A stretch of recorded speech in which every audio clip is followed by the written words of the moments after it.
Hello and welcome to Connections with Coffee. It's a Justice for All's podcast that we're able to share the connections that are made between ministries that we work with and from this area and around. Episode number 9 today, and we have Mary DeGroot with us. Welcome, Mary. Appreciate you being on and being able to share some of this. So I guess I kind of want to start a little bit. Can you give us a little background maybe on where you're from a little bit, and just kind of who you are, and then we'll lead into questions on where you're at and what church and some of that stuff too. So sure. Yeah, that's kind of a long story. I know. Well, we have the time. Okay. But I'll leave it up to you to figure out where you want to go, because I think it's good to give people an idea, like, how you came to be who you are. And it's not, it doesn't have to be, we're not asking, for, 20 minutes of, well, this is who I am, but just something that gives a background on kind of who you are. Sure. Grew up in Michigan, a dairy farm. Okay. What part of Michigan? Hudsonville, Michigan. Okay. Not so terribly far from Grand Rapids. Grew up in a family of 4 kids. Yeah. Where were you in there? I was number 3. Okay. Yeah. And a great family. We learned how to work, but we also learned from little on how to do ministry. Okay. In the little things. Okay. And so I look back on that, and God was preparing for me for what was ahead. Okay. Went to school there, college, met Dan. My husband is Pastor Dan DeGroot. Where did you guys meet?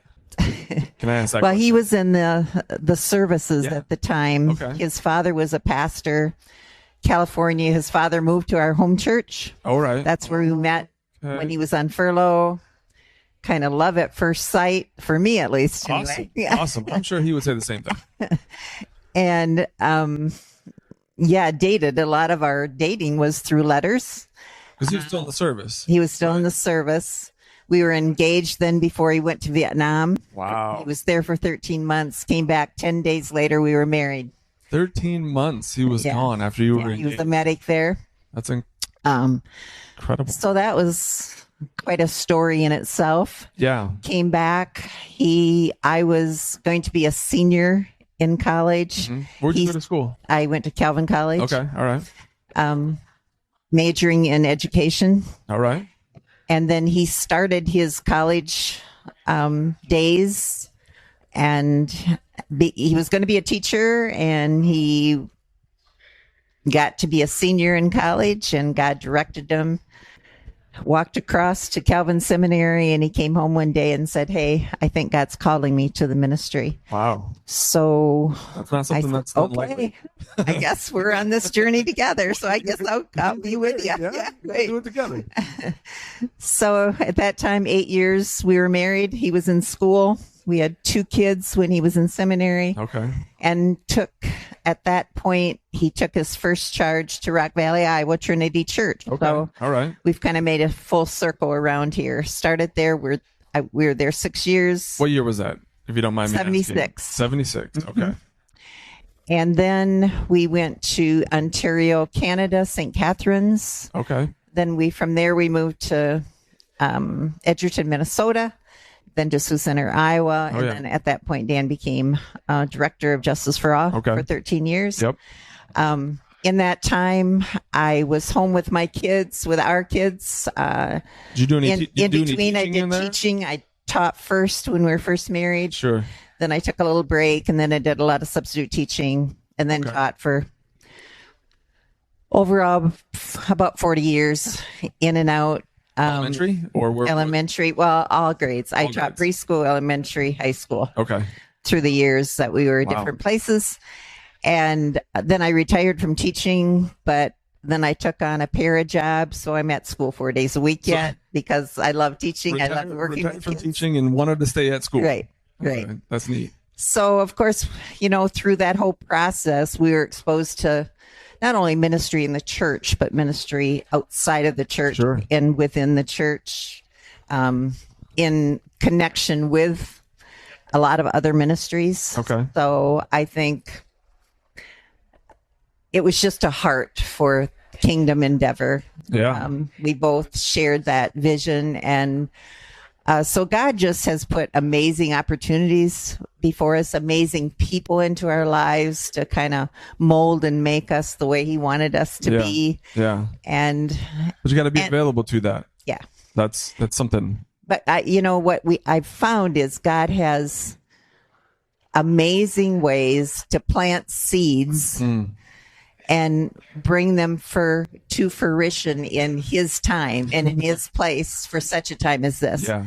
And that has happened I countless times, and that's true with the Ukrainian ministry as well. Yeah, definitely. So for those who, I don't know, for the listeners who maybe don't know, so if you guys got to Rock Valley in 76, I know that the first group of guys went to Jackson in like February of 79, somewhere in there, right? Yeah. So your husband was one of them, along with 4 other guys, and 2 of them have passed, I know, and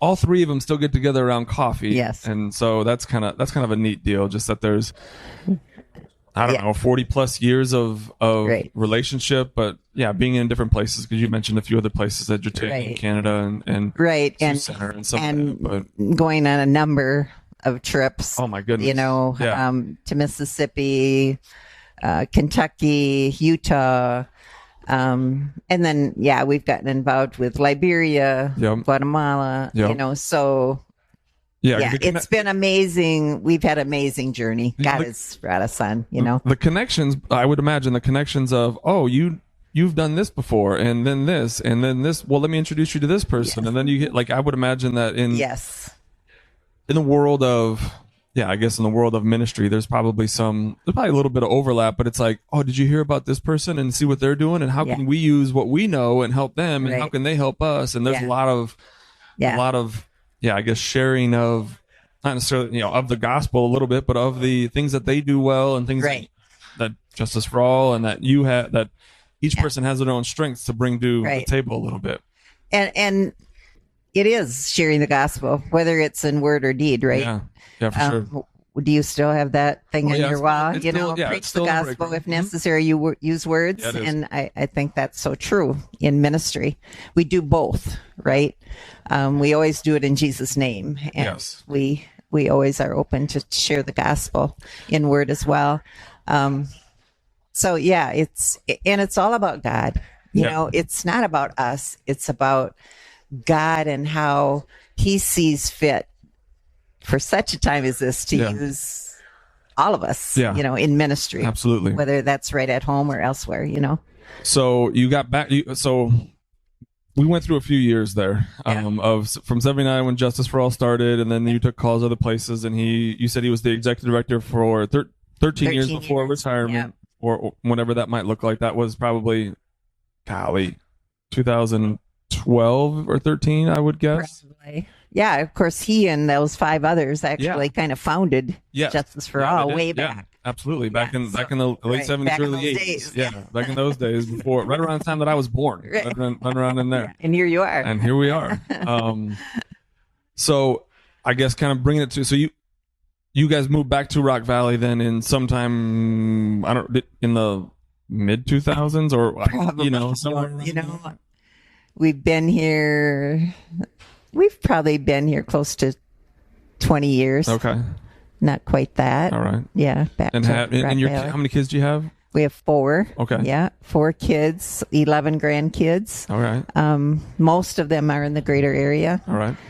Great grandbaby and another one on the way. So that has been an incredible blessing. And of course, our kids have always come along with us, so they've known ministry too. If you're getting called into the different places, they're not just staying wherever the first one was. They're not always easy either, but I would imagine not. But as someone who's moved when I was at an impressionable age, it's not ideal for a kid, but when you're a kid, it's hard to have the perspective of the long term. How is this going to look on my life and my impact throughout the course of when I get to be older, right? Right. It's, when you're a kid, it's just what's tomorrow. We can make it through today, and what's tomorrow? We'll worry about that later. And how am I affected, and how is it this? But it's not, it's bigger workings than that God has put in their heart. So so that's really neat. So you've been back in Rock Valley for 20 something years, I guess. We'll move into a little bit like where you go to church and kind of how you got into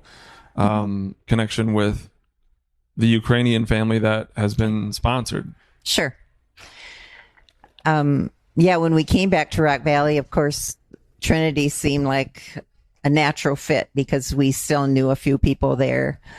So we've been members of that church ever since. Was it a little bit interesting because he had served there in the late 70s? And it wasn't the same. It's not the same because we were both very much involved in ministry there. Yeah. And yet we established some really pretty deep relationships, so, but it's different. Sure. But different isn't bad necessarily. Not always. No, not always. So adjustments, and, because we are not pastor and wife. That is not a role we have. And, it's important that the pastors and their wives take that role. Yeah. And we're members now, but that's our role. So as members, how did, I guess, because we're going to end up talking about Justice for All has a transition house and I guess, how did the church get to be sponsors of a Ukrainian family? Another long story. Sure. Well, okay, we got a little time. Again, God is incredible in doing things that we're not even aware in our lives. But as you look back, you can kind of see the pieces kind of come together. In 1995, we went with a team from here, a diaconal team. We went to Ukraine. Okay. And the purpose was to bring corn to the Chernobyl, Ukraine area after the meltdown. Oh, wow. Yeah, okay. Again, that never happened. The corn was never released at that point. It was eventually. Okay. But we spent 2 weeks on the streets sharing the gospel, going to orphanages, hospitals. Our whole plan was different than what we thought we were going to do. You thought you were going to go there to help distribute corn. Right. But that got held into customs is what it sounds like. Customs. So then you had to move into something else. There was a new plan. Yeah. God had a new plan. Oh. And in that whole plan, we fell in love with the people of Ukraine. Yeah. And the country of Ukraine. We spent time in Russia as well. Okay. So that was an incredible trip. That was in 1995, and you kind of you remember what God did, and yet you put it kind of on a shelf. It was there, and you hopefully use it for when you come back and share the story of God's faithfulness in all of that. But I think God was planting a seed even then in my heart. All right. And, I read about the Ukrainians coming. Now there's well over 100 Ukrainians in Sioux County. Mm-hmm. There was a gathering last summer in Morris in the park of all Ukrainians, and they had tables set up and children were selling things, and they were selling things so that they can send money back to their families in Ukraine who were in incredible pain and suffering. Yeah, because the war... And many of them had come here because of that, Yeah, the war with Russia started in 21, 22? I think 21. I'm not sure. I was somewhere... In that whole... I feel like it was early in the year of 21. Right. Like February, somewhere in there. So I saw it in the paper that this event was coming. Dan had another meeting. I said, I'm just going to go to Morris, I think. I'm just going to go and check it Yeah, out. I knew a few people that were sponsored families a little, I had a little taste of it, but I'm just going to go, and went. And like I say, God moved in my heart. Yeah. And I met Martha Halsoff from Sioux Center, who was kind of the head person with bringing all these people here because of her connection with her sister, who was married to a pastor in Ukraine, who was taking in a lot of refugees. Yeah. And talking to her, and I came back, just like Dan and I have come back to each other once in a while and said, hey, I think God is speaking here to us. Yeah. We need to not just sit back. We need to do something. And he said, yeah, maybe. Yeah.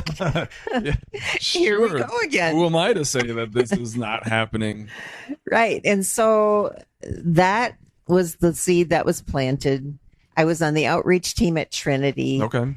And I brought it before our outreach team, like, hey, I think this may be a place where Trinity could serve. Mm-hmm. I think we have to pursue it at least. Okay. We brought Martha into our team. She told the story.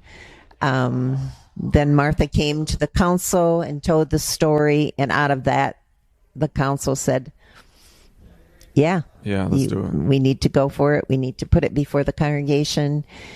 And again, God worked in amazing ways within the people at Trinity, with hearts that also God planted seeds. Yeah. And there was fire. I mean, and a little bit about that. And that's when Justice for All came in. Yeah. Because, we just can't take this family in. We knew by about now we were getting a family of 6. So real quick, let me see if I have an understanding of this anyway. So it's so Martha has a sister who is married to a Ukrainian pastor. Yes. So, and that's the main connection for when people are leaving the war area or they're displaced from their homes and they end up in his church or his congregation or however they get to know him. Mm-hmm.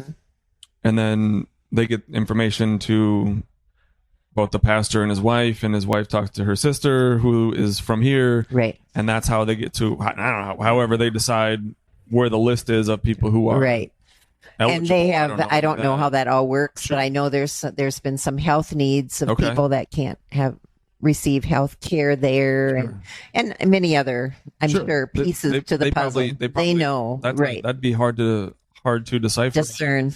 Yeah. How do you figure out who's the neediest necessarily or who isn't or who's going to take advantage of? Like, that's just, that seems like a lot of weight. Yeah. Anyway, so they take care of that and you've done the going to Morris and hearing some of the stories of people who were through that incredible stories. Yeah. Through that connection have moved into Sioux County.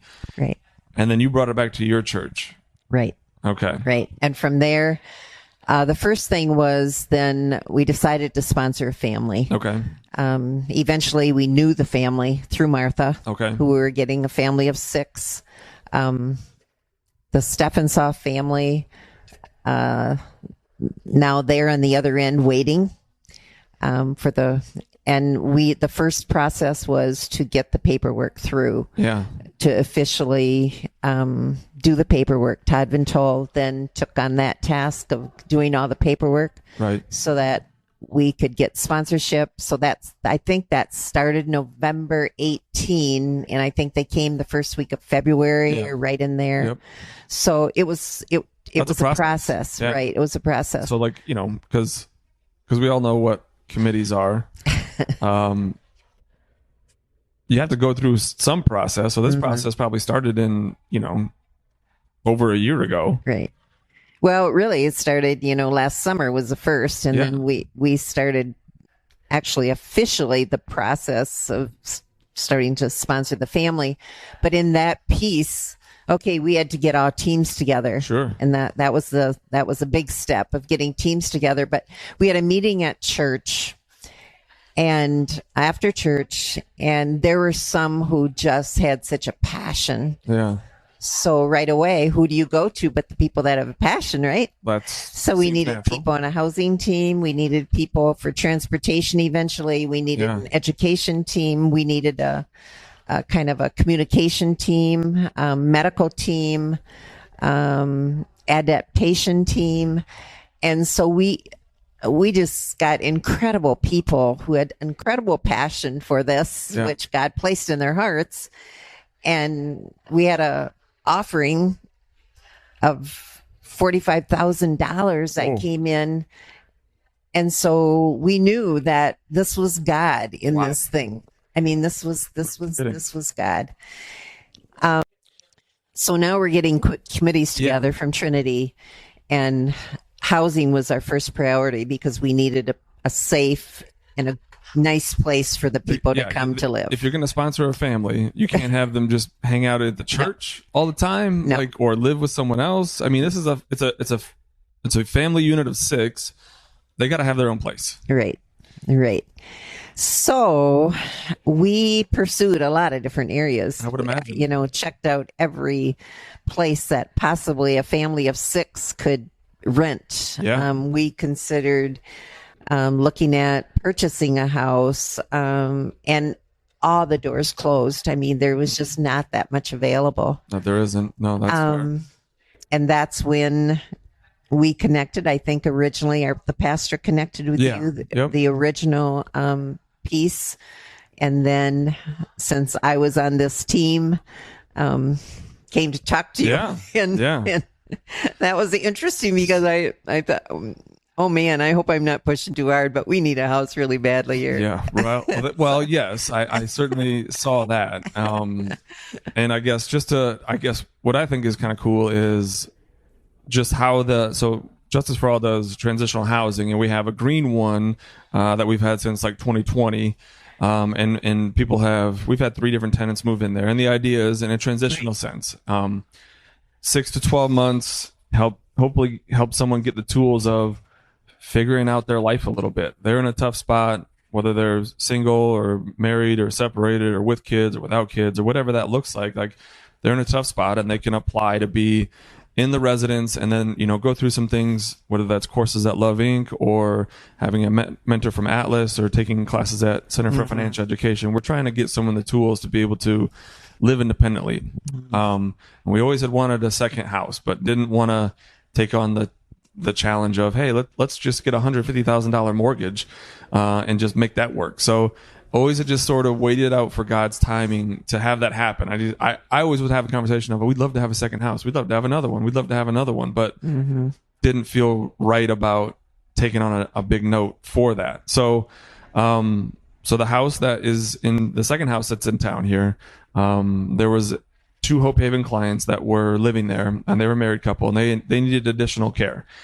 And the people who look out for their interests is kind of like 2 Hope Haven employees that look out for the best interest to make sure that they're not being taken advantage of by anybody, or that they're making their bills, that they're making their meetings, that they're taking their meds, and just general care for them, approached me and were like, hey, this couple needs additional care and they need more management, and they have this asset, but they can't sell it at market price because they would have to use all of those funds in order to still qualify, within like a 30-day period, in order to still qualify for Medicaid and stay on their health care and that sort of stuff. So they approached us, and we were like, we can make this work. Like, God put this in our path, and we need to make sure that we take advantage of it. So we were able to purchase the house at a very reasonable price, and they got the benefit of not having the capital, but being able to use it. We got the benefit of the house. The house was in tough shape that way, so that we didn't have a plan. And at this, that the house was in tough shape, but we didn't have a plan of,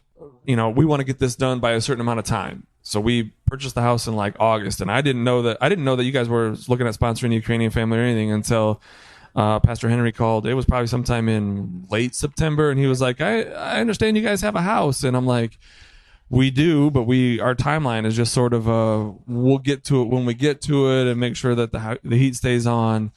And that's sort of your timeline was being accelerated of, hey, we filled out the paperwork in November, and they could be here anytime. Right. And within a month. So that's we were told at that time. Right. So through the course of, I guess, the workings of it, in order to get that house, which was pretty tough, livable.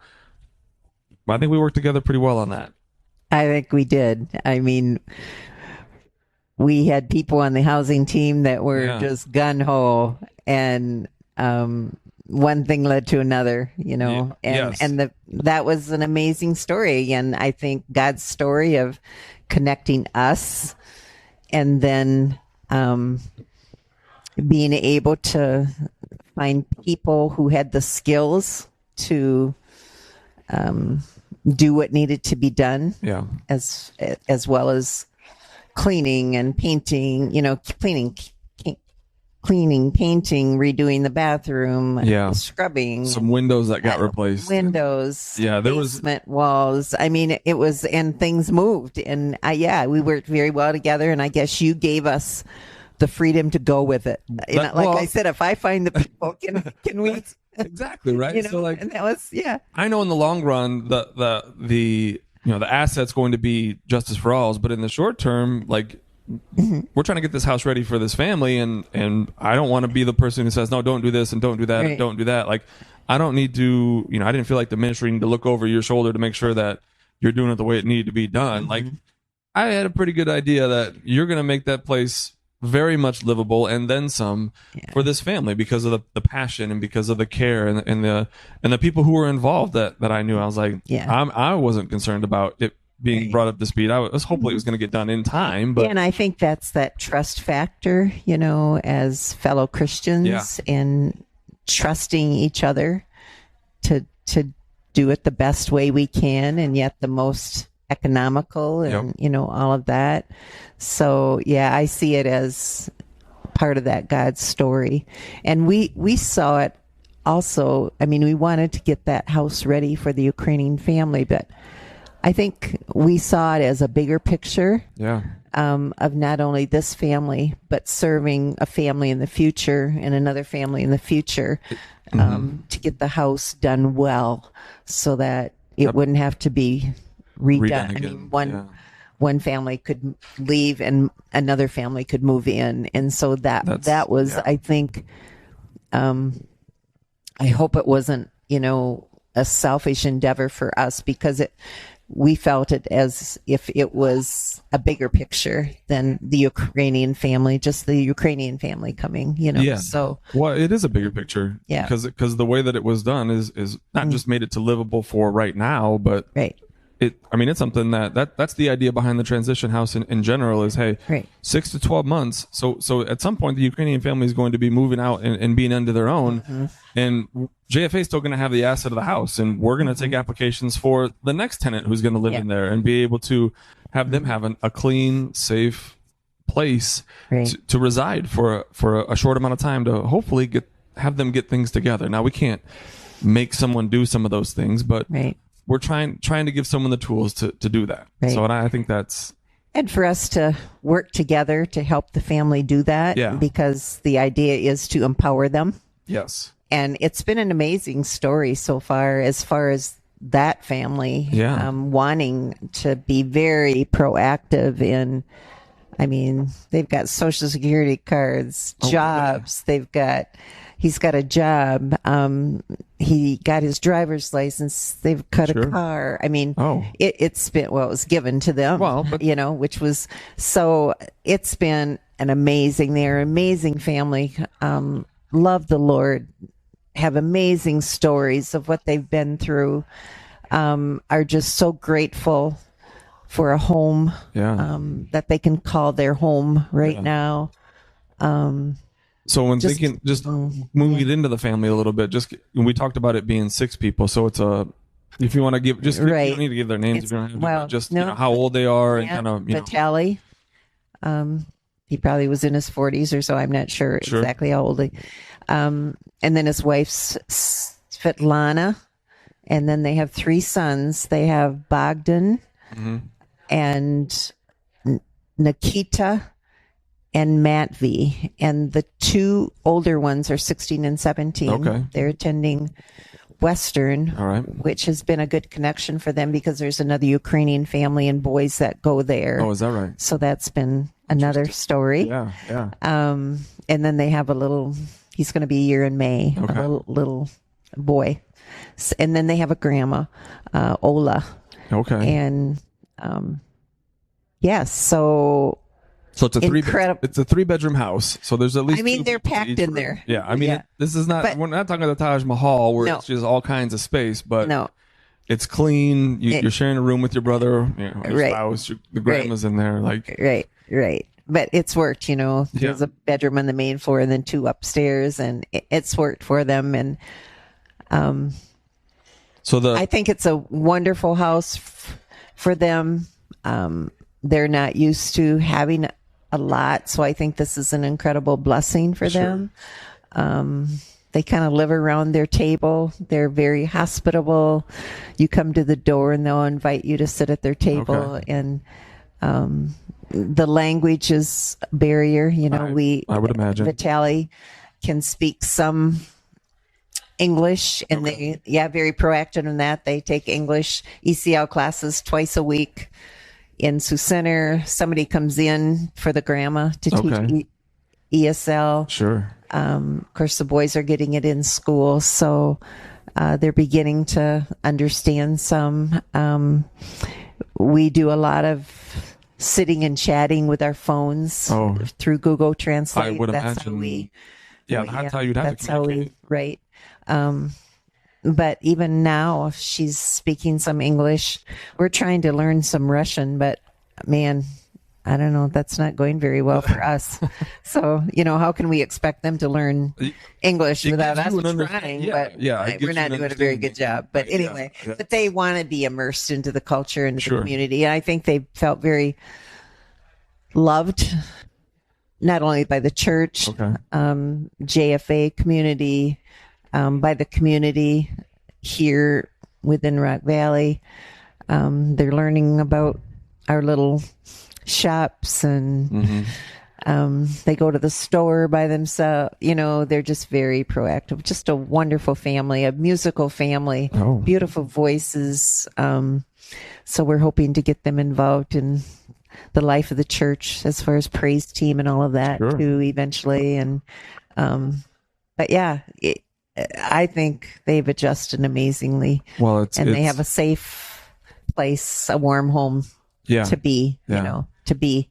Well, it's incredible that the effort is there, right? Like, I guess, oh man, I mean, yeah, we don't know what it's like to be in someone else's shoes unless we can like mentally put ourselves there. But like, that would be incredible to go from a war, 3 years ago, and having, things ripped away, and we got to leave our house and put your stuff in a suitcase, and now we got to get out of here. That's how they came, suitcase in hand. That's just all the stuff. Okay, well, I guess if you as a Christian, if you're going to rely on God to provide, now we're doing it now. Right. That's their testimony that God has walked. That's pretty awesome. With them, is walking with them. Not easy. We're not going to sugarcoat that. No, I can't imagine being kind of plucked out of my little safe place into a new country and not knowing the language. You don't know. You don't know right? Any of that. So God has been good, but that doesn't make it easy. No. But nope. He's good for sure. And Vitaly works every day at Frosted Frog. Okay. And So he has a job, and they have a car, and the kids go to school, and there's some rhythm to things now. Because they've been here since early February. Right.